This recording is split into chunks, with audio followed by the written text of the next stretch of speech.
जय गुरुदेव, जय गुरुदेव, जय गुरुदेव, जय गुरुदेव नाम किसका, जय गुरुदेव नाम किसका, जय गुरुदेव नाम किसका। नर नारियों, बच्चे और बच्चियों,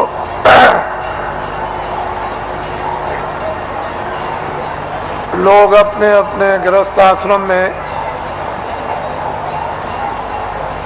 जब संसार का सब अनुभव बच्चों का, भाइयों का, माता पिता का, पत्नी और पति का जब गृहस्थ आश्रम में अनुभव कर लेते थे तो अंत में मोह ममता को त्यागने के लिए लोग अपनी आखिरी आयु का, उम्र का एक हिस्सा ये सोच करके देते थे कि अब चलते चलाते हमारा कल्याण हो जाए। और तीर्थाटन घर से निकलकर भागवत या गीता कराकर और भोज कराकर देशाटन के लिए, तीर्थ यात्रा के लिए निकल पड़ते थे और ये हाथ जोड़ते थे कि हम आ गए तो आ गए, अब हमको ये समझो कि हम नहीं हैं।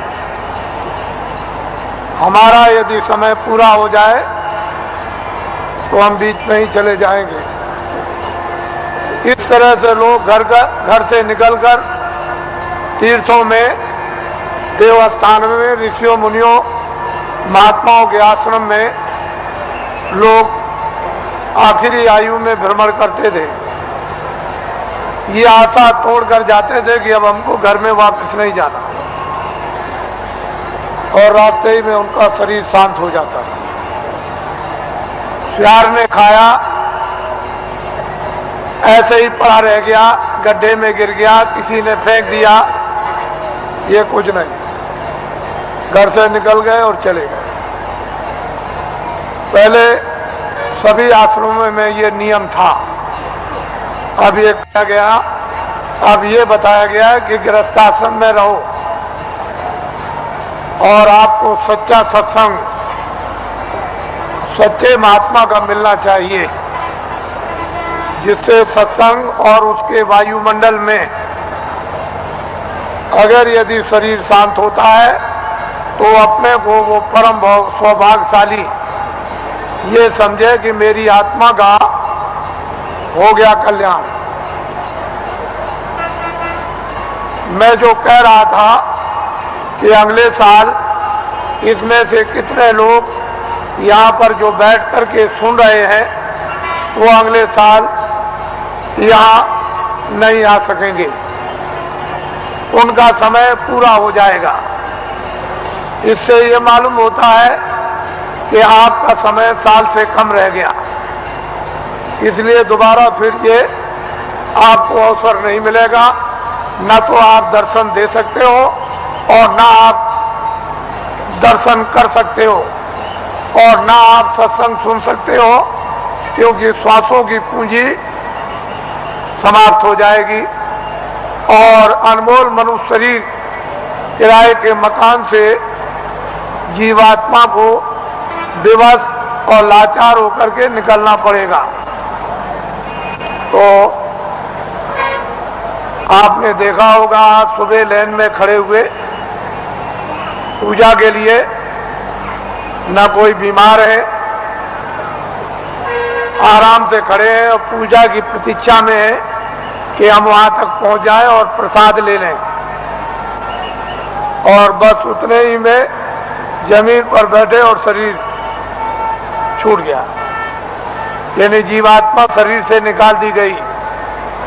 ये जीव का बहुत ही अहोभाग्य। ऐसा अवसर जीवों को मिलता नहीं है। ऐसे वायुमंडल में, ऐसी देखरेख में, ऐसे संकल्प में, ऐसे संदेश में, मालिक की याद में, उसकी पूजा में अगर श्वासों की पूंजी समाप्त हो जाती है और शरीर से जाना पड़े तो उसकी संभाल हो जाती है। वो जीव इधर उधर नहीं जा सकता। महात्माओं को मालूम है ये जीव कहाँ जाएगा और इसका हिसाब किताब कहाँ पर होगा। वो पूरा उनको मालूम है। जिस तरह से खुली आंखों से आप हमको देखते हो बाहर की शरीर की आंखों से और मैं आपको देखता हूँ, इसी तरह से अंतर्ज्ञान दृष्टि के द्वारा वो सब कुछ दिखाई देता है कि जीव इधर से जैसे ले जाए जाते हैं वो कैसे जा रहे और कहाँ इनका हिसाब होता है। ये महात्माओं को सब मालूम। पिछली किताबों में महात्माओं ने बहुत कुछ आपके लिए निराकरण कर दिया है और उन्होंने आपको बहुत विश्वास दिला दिया, उसके कहने की जरूरत नहीं है। तो दो आदमियों का यहाँ पर शरीर छूट गया और कल दोनों के दोनों ही गए। इससे ये मालूम हुआ वो बड़े बेचारे प्रेमी थे, बड़े भक्त थे और बराबर सत्संग में जगह जगह सम्मिलित होते रहते थे, सत्संग सुनते थे और दर्शन देते और दर्शन करते थे। ऐसी उनकी बड़ी तीव्र लालसा रहती थी। तो ऐसे लोगों का तो वैसे भी काम हो जाता है। जो नामदानी जंगल में रहते हैं, जो यहाँ सत्संग में नहीं आए, अगर उनका भी शरीर छूटता है तो उनके लिए भी इंतजाम बंदोबस्त करके रखा है कि उनकी भी जीवात्मा गड्ढे में नहीं जा सकती। उनको मालूम है कि कहाँ किस समय पर।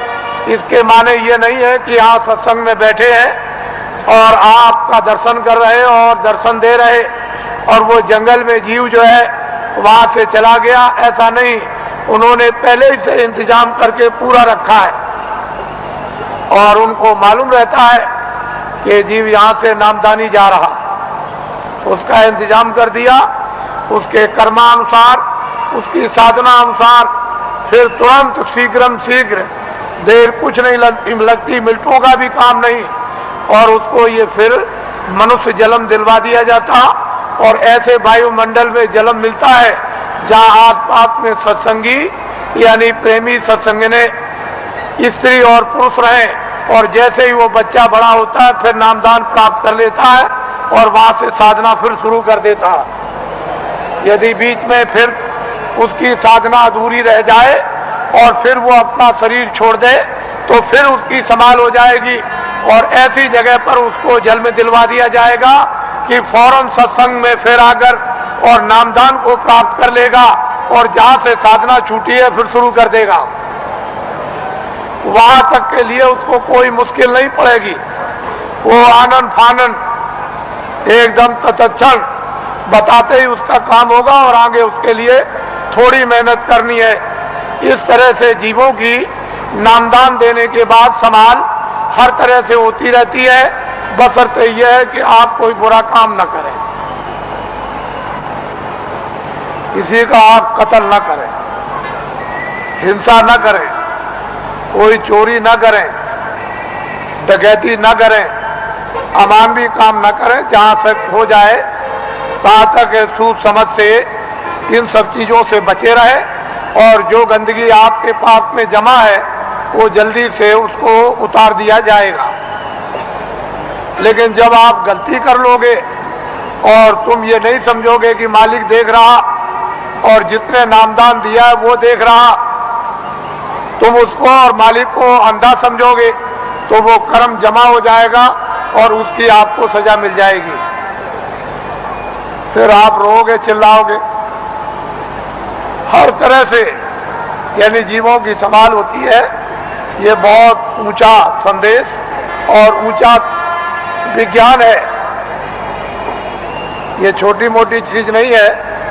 उनको सब मालूम है कि जीवात्माएं कैसे उतरती हैं और कैसे चढ़ती हैं और मनुष्य शरीर में कैसे डाली जाती हैं और किस तरह से निकाली जाती हैं।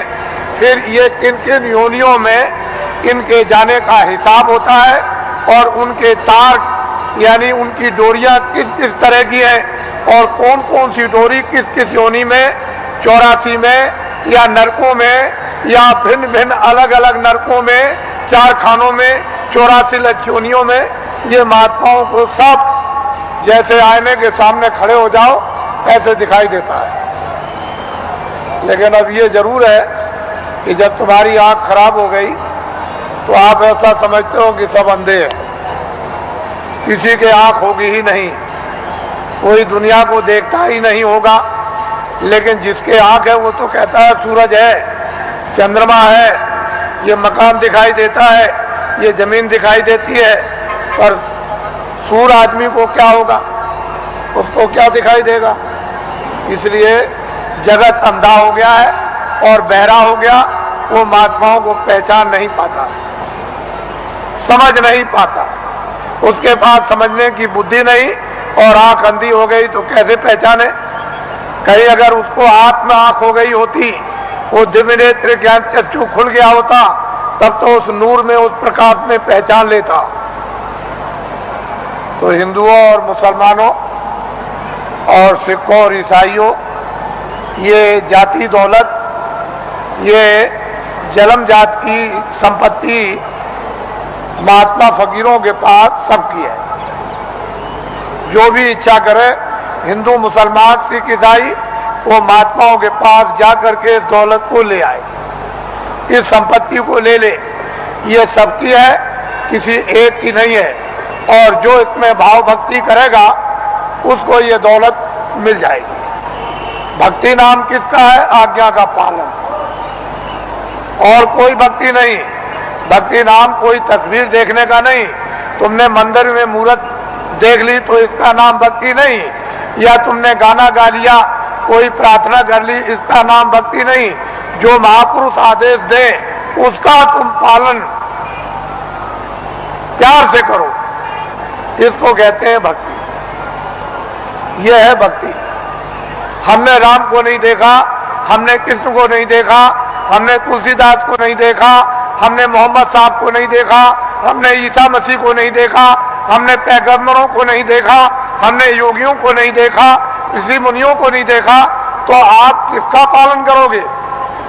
रामायण समझ में आती नहीं, गीता समझ में आती नहीं, कुरान समझ में आती नहीं। अगर समझ गए होते तो रहम ना आ जाता, फिर जालिम तो नहीं रहते, हृदय में दया नहीं आ जाती, निर्दयी तो नहीं रहते। लेकिन वो तो तुम्हारी समझ में आता नहीं। तो भक्ति नाम है आदेश का पालन। जो आदेश का पालन कर लेगा वो तो महात्मा बड़े दूर के देखने वाले होते हैं। वो धीरे धीरे धीरे धीरे धीरे धीरे चारों तरफ से जाल डालकर और ऐसा तुमको फंसा लेंगे, पहले कुछ नहीं बोलेंगे, धीरे से फिर फंसा लेंगे, और जब शिकंजे में आ गए तब फिर ठीक करेंगे। वो बड़े होशियार होते हैं, वो इस तरह से ठीक करते हैं जैसे एक भृंगी एक झींगुर को पकड़ते ही फौरन उसने मूंछ काट डाली बिल्कुल, और टांग काट दी, उसके पर को काट दिया और बिल्कुल उसको संपुट कर दिया कि अब ना उड़ सकता है न चल सकता। बिल्कुल करके बराबर कर दिया उसको एकदम, और उसको पकड़ लिया और ले गया और छेद पर अंदर की तरफ सुराग में बैठा दिया, और दरवाजे पर बैठ करके भृंगी बस फिर आवाज देता है 24 घंटे। जब उसने भृंगी ने आवाज दिया 24 घंटे के अंदर, तो उसने अपनी सारी शक्ति को झींगुर में भर दिया, तो पर भी जमे आए, उसके पैर भी जमे आए, उसकी मूछें भी जमे आई, और बस 24 घंटे के बाद जो निकला तो फौरन उसने दूसरे को पकड़ा और उसको संपुट कर दिया। तो महात्मा बड़े होशियार होते हैं। तुमको नहीं मालूम कि वो कैसे पकड़ते हैं, आपको कुछ नहीं पता, जानते ही नहीं हो। इसलिए आप ये मत समझो ये सूखा सत्संग नहीं है। आपने कल देखा अपनी आंखों से कि 4 बजे से लाइन लग गई और सारी रात जाड़े में बैठे रहे। तो आपको ये जानना चाहिए कि सारी रात जगह तपस्या की, ऊपर से सर्दी थी और लेन में धीरे धीरे बैठ करके खिसके हैं, धीरे धीरे आए और लेन अभी तक लगी हुई है। अगर इसको देख करके तुमको अगर कुछ भी देश का और तुमको धर्म का और अध्यात्मवाद का और मोहब्बत प्यार और महात्मा फकीरों और सेवकों का अगर अनुभव नहीं होता है तो तुम्हारी बुद्धि जानवरों से भी गई गुजरी। फिर तो मैं ये कहूंगा कि जानवर ही अच्छे, आदमी अच्छा नहीं। इस दृश्य को आप देखिए, इस दृश्य को वैसे मेरे पास ऐसा रास्ता है कि मैं 4 ही घंटे में इसको निपटा दूं, लेकिन मैं ये दिखाना चाहता हूं कि देवियां कैसी बैठी हैं, कतार लगाकर, पुरुष कैसे बैठे कतार लगाकर क्या इंतजारी कर रहे हैं और इस ठंडी में किस तरह से तपस्या कर रहे बैठे हुए हैं, ये आपको दिखाना चाहते हैं। ये महात्माओं का गोपनीय राज है। ये राज और रहस्य कुछ दिनों के बाद आपकी समझ में आएगा, अभी तो नहीं आ सकता। इसमें अगर आध्यात्मिकता का कहीं मसाला ना होता, सच्चा और सत्य, तब तो आप बहुत दूर चले गए होते। ये तो असली चीज है और वही सबको घूम फिर करके उसी जगह पर आ जाना। आएंगे वही, वो रास्ता एक दिया जा रहा, अभी रास्ता और रास्तों के स्रोत अभी खोल दिए जाते हैं तो चारों तरफ गली पूछे से और फौरन पगडंडी और सड़कों पर आकर और फौरन आ जाएंगे बिल्कुल। फिर आप देखिएगा इस दृश्य को, तो आप ऐसा मत समझो वो कहते तो कुछ नहीं है। अगर कह दें कि तुम ये हो, तुमने सुबह इसको मारा, शाम को इसको मारा, इसकी चोरी की, इसकी डकैती की, इसका बुरा किया, इसका ये किया, तो 2 मिनट नहीं ठहरोगे। फिर तो 2 मिनट नहीं ठहर सकते हो, भाग के चले जाओगे। करे यहाँ तो सब कुछ खुल गया, यहाँ तो कुछ नहीं है। लेकिन वो धीरे से पोशीदा रखकर वो धीरे धीरे धीरे धीरे जब रास्ते पर ले आएंगे और बांध लेंगे तो कहेंगे, अरे बेटा, ये बच्चे, तूने बहुत कुछ कर लिया, ये काम किया है। तब उसका होश उड़ जाएगा और वो अपनी जगह पर आ जाएगा। वो आदेश उसको मिलेगा, उसका पालन करेगा। उसका नाम है भक्ति। वाल्मीकि बदल गए, गंगा बदल गई, सदन कसाई बदल गए और बड़े बड़े राजे और जिम्मेदार बदल गए और डाकू और बदमाश बदल गए, बड़े लुच्चे और लफंगे बदल गए। महात्माओं के पास पहुंच करके बदल जाते और बड़े बड़े सिद्ध हो गए और बड़े ज्ञानी हो गए और त्रिकालदर्शी हो गए और जो इतिहास बना दिया उसको अभी तक कोई काट नहीं सका। उन्होंने लिख दिया, मैं सबसे बुरा था, मैं सबसे पापी था, मैं सबसे गुनाहगार था और सब कुछ चिल्लाकर उन्होंने किताबों में ढनूरा पीट दिया। लेकिन यह है कि जिस महापुरुष के चरणों में गए उन्होंने उस सबको क्षमा कर दिया। उसके बाद में मसाला है, जड़ी है, औषधि है, बूटी है, उसको लगा करके और सबको धो डाला। तब उसको स्वच्छ और साफ और निर्मल और शुद्ध और पवित्र है उसको कर दिया। उसकी तब महिमा होती है, तब गुणगान होता, तब भक्त और भगवान की लीला होती है। नहीं तो वैसे तो कौन भगवान को पहचान सकता है? भगवान तो भक्तों को पहचान लेगा, लेकिन भक्त कौन है? कोई नहीं।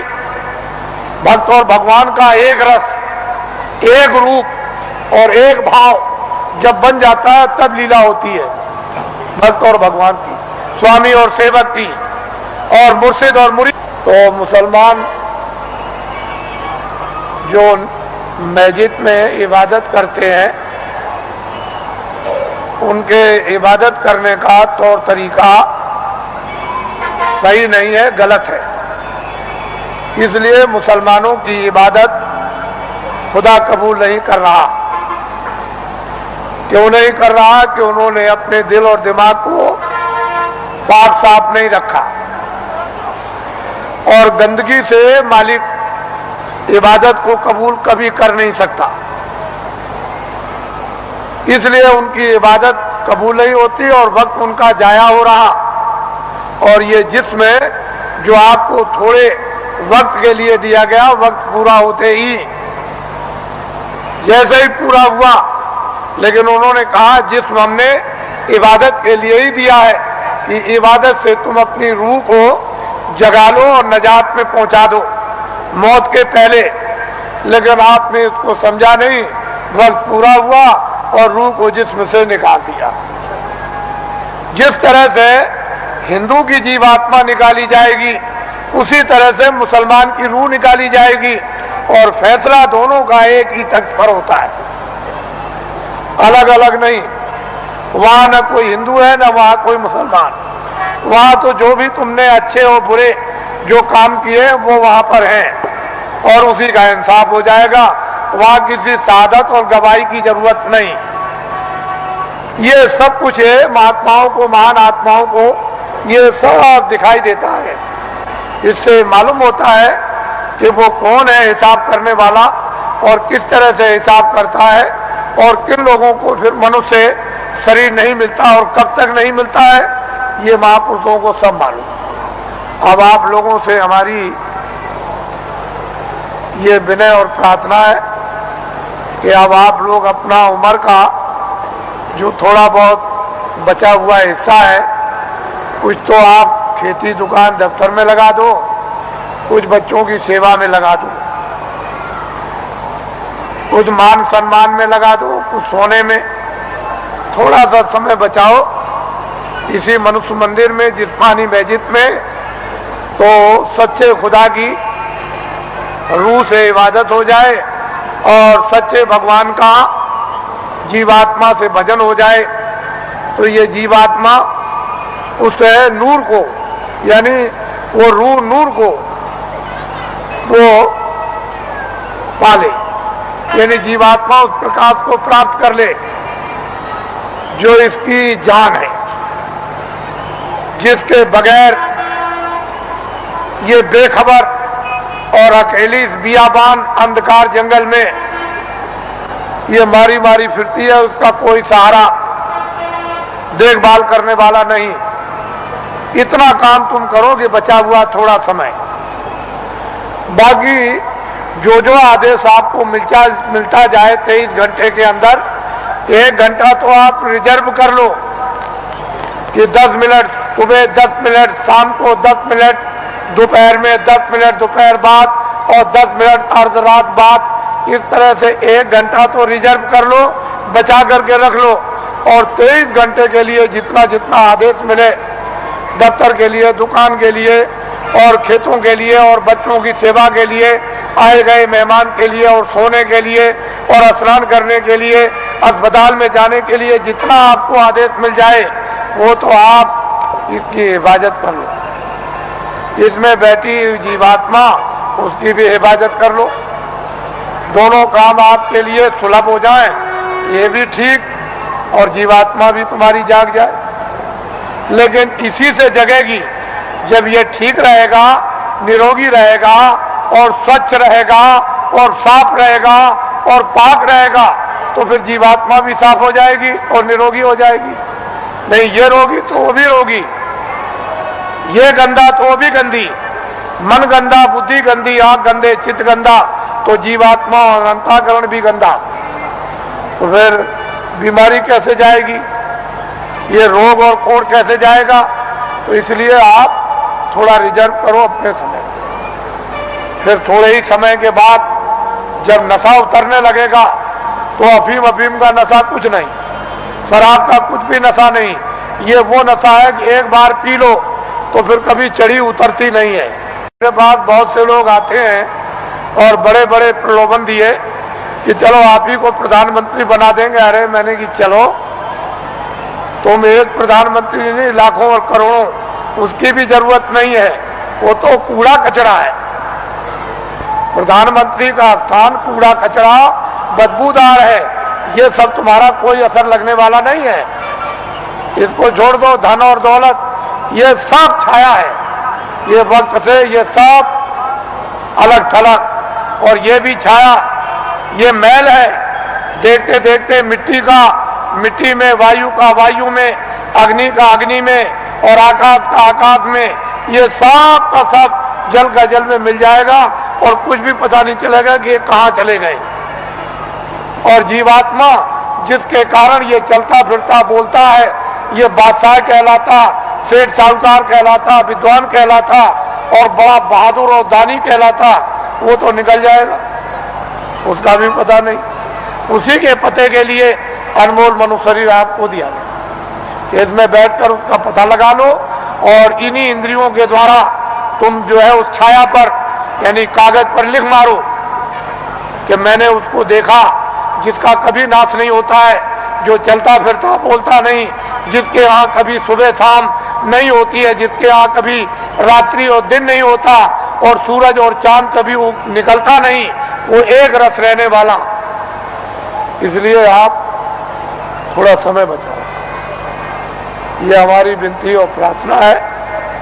हम तो वर्षा आदेशानुसार ये देते हैं, लेकिन उसको संभाल करके रखो। हमारी बात अच्छी तरह से समझ लो। तुमने अगर किसी की नाक काटी है सुबह, तो वो सब फिल्म में आ गई। शाम को तुमने गर्दन काटी तो सब फिल्म में आ गई। वो रो रहा चिल्ला रहा सामने पड़ा, मारने वाला भी है मरने वाला भी। किसी की टांग काट दी, हाथ काट दिया, रात को चोरी या दिन को की, दिन को डकैती या रात को, या आपने और कोई अमानवी काम, ये सब फिल्म में फाइल में सब छपता जा रहा।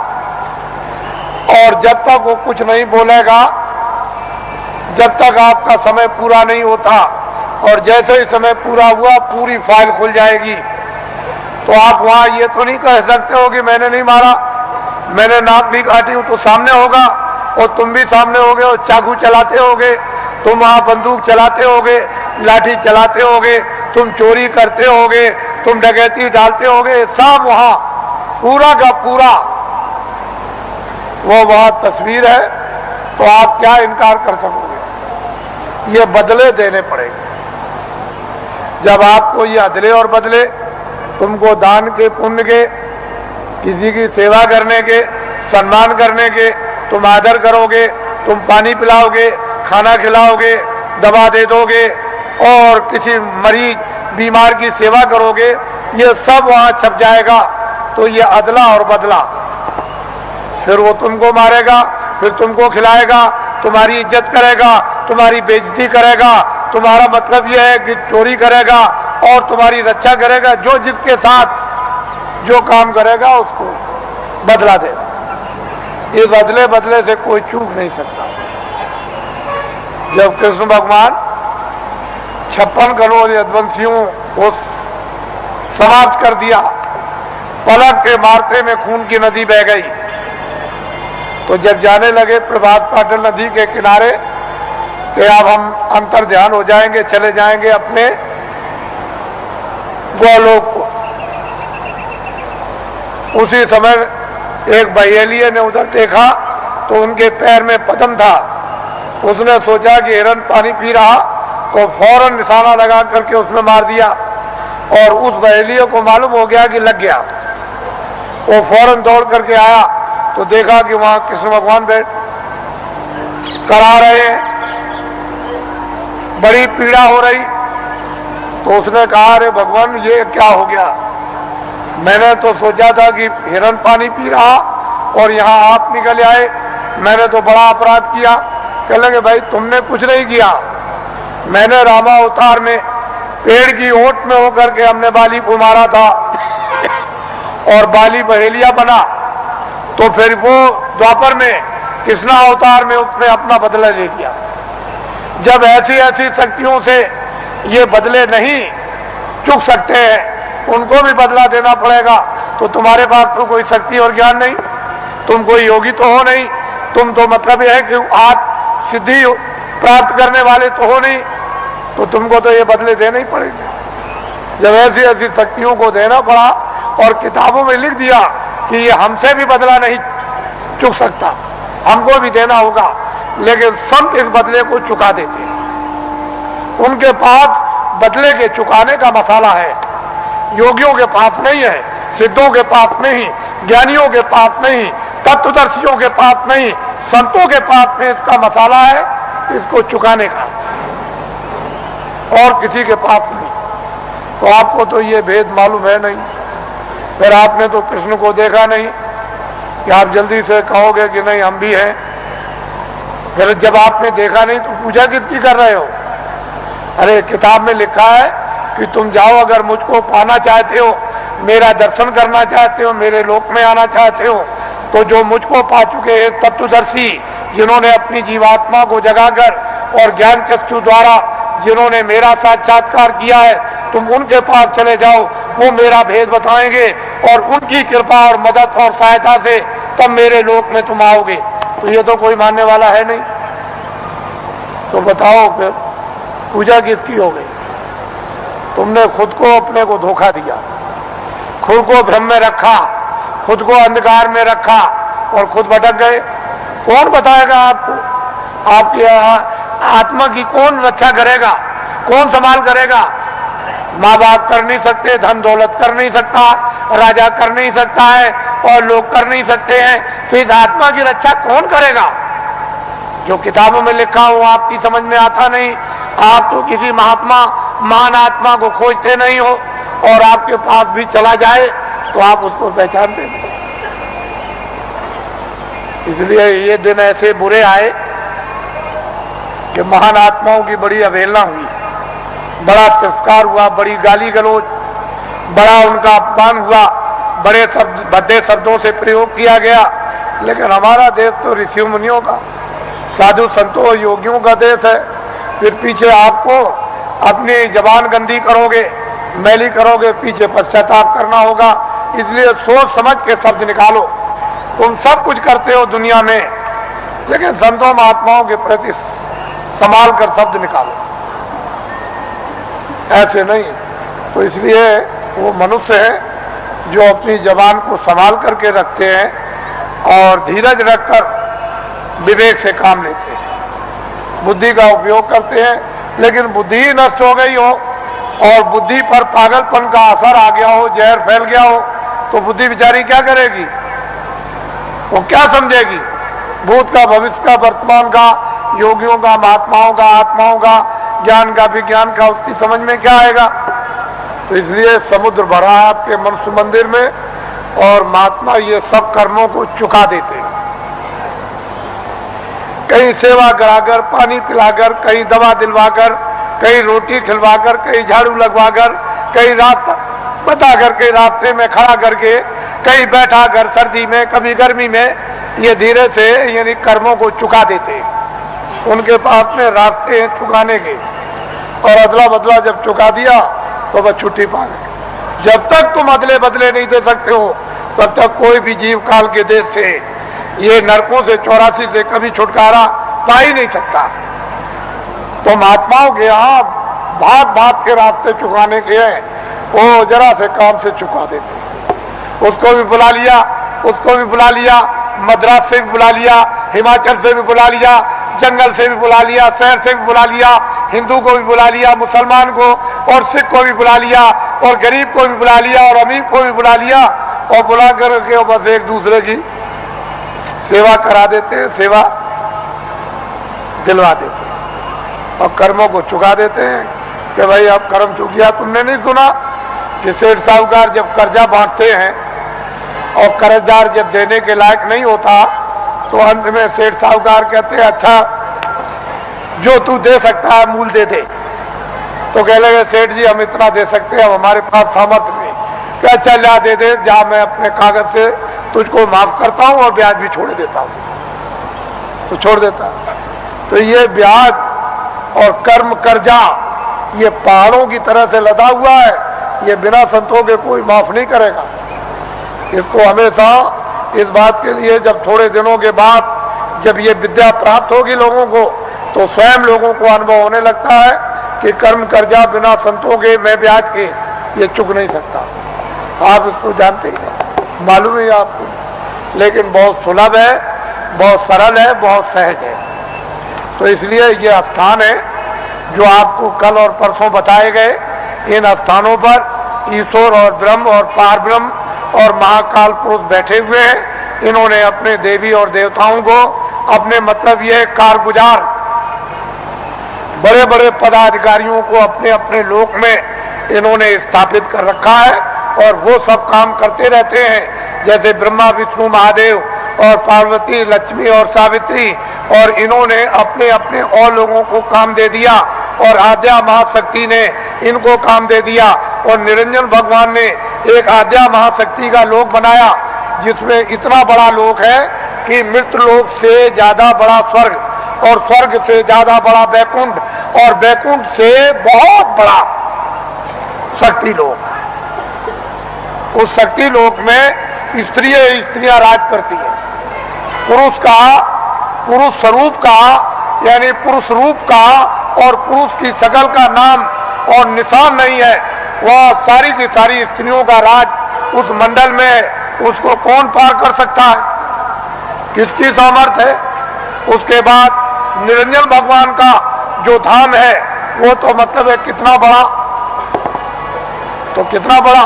उसके ऊपर फिर माया का देश है, वहां माया ही माया है, वहां पुरुष का कहीं भी नाम निशान उस बड़े इतने बड़े जितने कितने माया के लोग हैं उसमें कहीं भी कोई पुरुष नहीं दिखाई देता। और फिर ब्रह्मधाम, आपको तो ये राज मालूम है। तो इसकी साधना दोनों आंखों के पीछे जो जीवात्मा बैठी है और ऊपर से आवाज आ रही है, लेकिन कान तुम्हारे बंद हो गए और तुम जुग जुग से यानी कितने कल्प बीत गए जब से आए तब से सो गए। कोई तुमको महापुरुष, कोई योगी, कोई सिद्ध पुरुष तुमको जगाने के लिए मनुष्य मंदिर में मिला नहीं कि तुम्हारी जीवात्मा को घाट पर बैठाल के जगा दे। अब ये वक्त और समय आ रहा, हम उस तरह का सब माहौल तैयार किए देते हैं।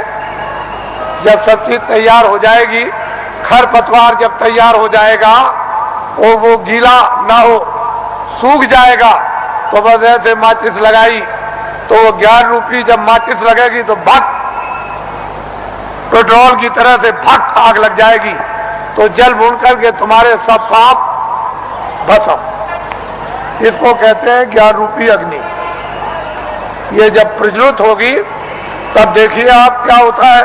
तो हम तो ये वो दिन आपको बताना चाहते हैं कि स्त्रियां भी और पुरुष भी यहीं से बैठकर दिन में काम करेंगे और रोज स्वर्ग में जाएंगे, बैकुंठ में जाएंगे, उधर देवी देवताओं का दर्शन करेंगे और वहां ब्रह्मा विष्णु महादेव उनका भी दर्शन करेंगे और उसके ऊपर भी जाएंगे और रोज लौट करके चले आएंगे और खेती भी करेंगे, दुकान और दफ्तर का भी काम करेंगे और शाम को बच्चों की सेवा और बैठ जाएंगे और फिर निकल जाएंगे। बड़े ध्यान से आप सुनिए, ये आसक्त रहित ये परिवार होगा जैसे राजा जनक थे। उनको राजकाज आदेश का पालन करना था, उसको कोई मोह ममता नहीं थी, निर्लेप थे, जिसको कहते हैं विधेय। कोई आसक्ति ना हो उनको, उसको विधेय। उनकी जीवात्मा जाग गई। हम उस चीज की आपको तैयारी करके धीरे धीरे उसी तरफ जा रहे हैं। ये तैयारी हो जाए और इतनी प्यास लगेगी कि तुमसे उस समय ये कहा जाएगा कि तुम लोग प्रधानमंत्री बन जाओ, तुम मुख्यमंत्री बन जाओ, ले तुम राजा बन जाओ और तुम ये बन जाओ, तो तुम फौरन फेंकोगे कि हमको नहीं बनना, की जरूरत हमको नहीं, हमसे ये काम नहीं हो सकता। अरे भाई वो चीज तो कुछ और है, तो यहां मरे जा रहे हो वैसे ही बेमतलब। अरे महात्माओं के पास आकर के कुछ काम करो तो कुछ काम भी हो जाए, महात्माओं के आदेश का पालन करो, दुनिया सब समझ में आ जाए, गृहस्थ आश्रम भी, समाज भी और देश भी समझ में आ जाए और तुम सब लोग निर्लेप रहो और शरीर का, परिवार का सब तरह का क्षणिक सुख भी ले लो और आत्मा को जगा करके सच्चा आनंद प्राप्त कर लो। असली काम क्यों नहीं, नकली में फंसे फंसे फंसे फंसे। और ये जो नशे चढ़ा रखे आपने, एक नशा, कितने नशे तुमने चढ़ा रखे, और नशों को जो आपने चढ़ा रखा है तो किस तरह से तुम बदहोश हो होश ही नहीं, कुछ होश नहीं है। तो इसलिए आप थोड़ा सा समझ से काम लो, बुद्धि से, और जाग करके संदेश सुनो, सो करके मत सुनो। वही मनुष्य है जो जाग करके सुनता और फिर वो अमल करता है। जैसे वस्त्र पहन लिया तो ठंडी दूर हो जाएगी, गर्मी दूर हो जाएगी, बरसात की हवा नहीं लगेगी। लेकिन जब तुम उस वस्त्र का अमल ही नहीं करोगे, वस्त्र पहनोगे नहीं, शील क्षमा संतोष विनय विवेक ये एक वस्त्र है जो पहन लिया जाता है, तो काम क्रोध लोभ मोह अहंकार पता नहीं किधर चले गए। अभी आपने इसका वस्त्र पहना तो आपको क्या मालूम होगा कि वस्त्र कपड़ा कैसा होता है। तो आप लोग आज, क्योंकि बहुत से लोग सुबह भी आ गए, रात को भी नामदान तो कल हुआ था, ये नामदान सर्वोपरि दान है। इसको ऐसा मत समझिए, वक्त और समय आएगा तो लोग बहुत भटकेंगे इसके लिए। जो आज इसकी अवहेलना तिरस्कार करेगा उसको 200-200 मील 400-400 मील 500-500 मील दौड़ करके जाना पड़ेगा। ये अभी से मेरी बातों को याद रखिए। ये नामदान सर्वोपरि दान है और ये आत्मा के धन का दान है, आत्मा के ज्ञान का, आत्मा की सिद्धि का और आत्मा की शक्ति का और आत्मा के अमृत का ये सच्चा दान है। ये बाहर का वो छाया का दान नहीं है। इसलिए वो मंत्र नहीं है जो गुरु मंत्र, ये गुरु दीक्षा नहीं है, ये आत्म मंत्र है, आत्म दीक्षा है।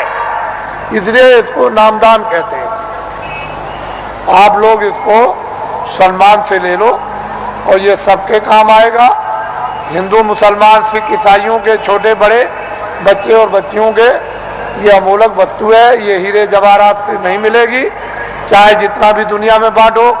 जब उस प्रभु की कृपा हो जाएगी उन महात्माओं पर तभी वर्षा होगी। इसके पहले कुछ छेड़ने वाला नहीं, पत्ता नहीं हिलेगा।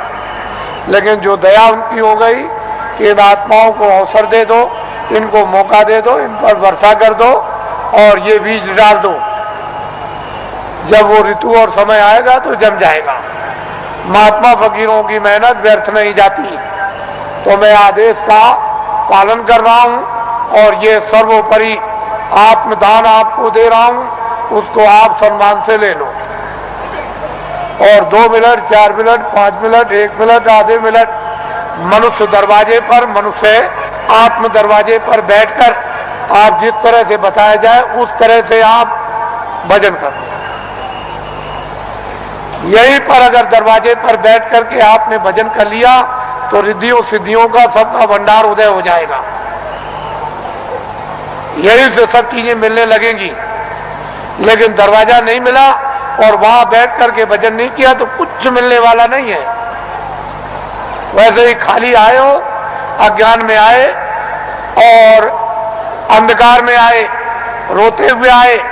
जब जाने का समय होगा तो ज्ञान रखवा लेगा, देखना रखवा लेगा, सुनना और बोलना रखवा लेगा और एक पीछे से ठोकर मारकर रवाना कर देगा। इसलिए आप लोग संभल करके रहो। हम तो कोई जय गुरुदेव है नहीं।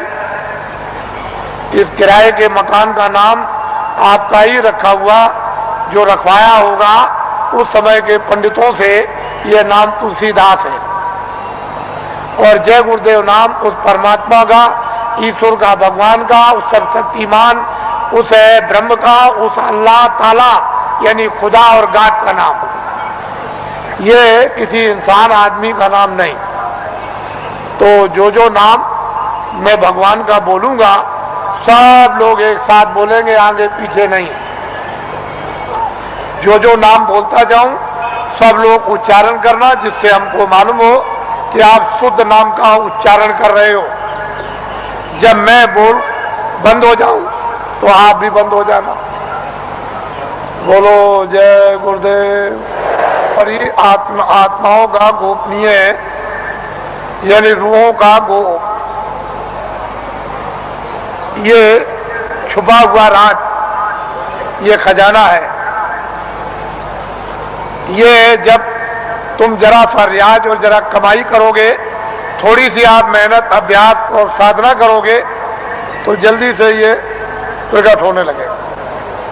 लेकिन तुम ऐसे ही बैठे रह गए तो घर का भी कोई काम नहीं होता, और वैसे घर में भी कोई आपको नहीं पूछेगा अरे भाई काम प्यारा चांद थोड़ी प्यारा है।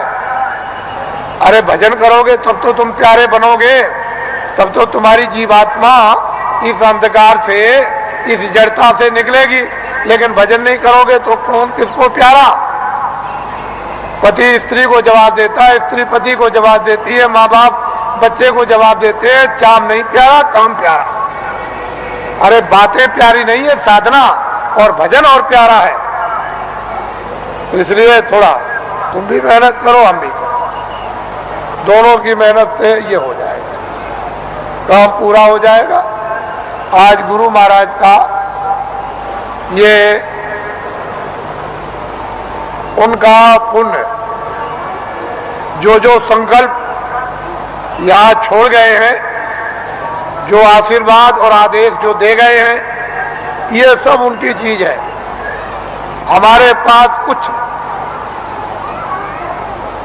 उन्हीं का आशीर्वाद, उनकी दी हुई ये दौलत है, और उन्होंने आदेश दिया है कि इस तरह का जब समय आएगा तो बांट देना,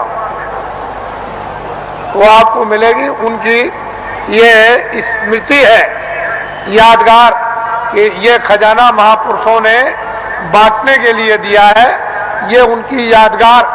और वो सब चीजें ताजी।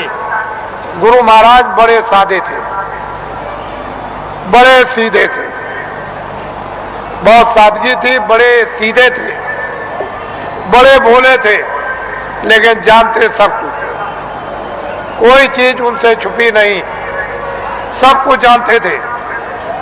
और उन्होंने ये संकल्प, तो उनका ये संकल्प है कि जीवों को बहुत लाभ होगा, रूहानियत का, आध्यात्मिकता का।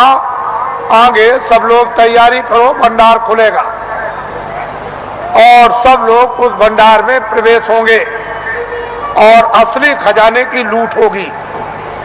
लोग लूटेंगे अपनी अपने दामन, अपनी अपनी झोली, नेत्रों की झोली, नेत्रों का दामन, दिव्य नेत्र की झोली और दिव्य नेत्र का दामन फैलाकर, और माल की, अद्भुत माल की, दैविक माल की, वो खजाने की यानी लुटाई होगी।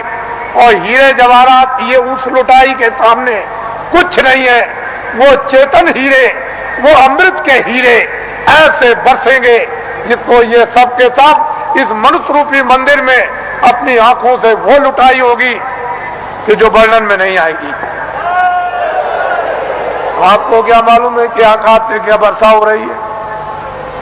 तुमने अपना दरवाजा ही बंद कर रखा तो वर्षा क्या पता चलेगी? अरे दरवाजा तो खोलो, मुंह तो खोलो, तब वर्षा मालूम हो कि कैसी वर्षा हो रही है अखंड। महात्माओं ने जो कुछ भी वर्णन किया है वो कटु सत्य है, उसमें जरा सा भी कोई गुंजाइश नहीं। तो ये उनकी पुण्यतिथि है और उन्हीं के संकल्प का ये आपको प्रसाद।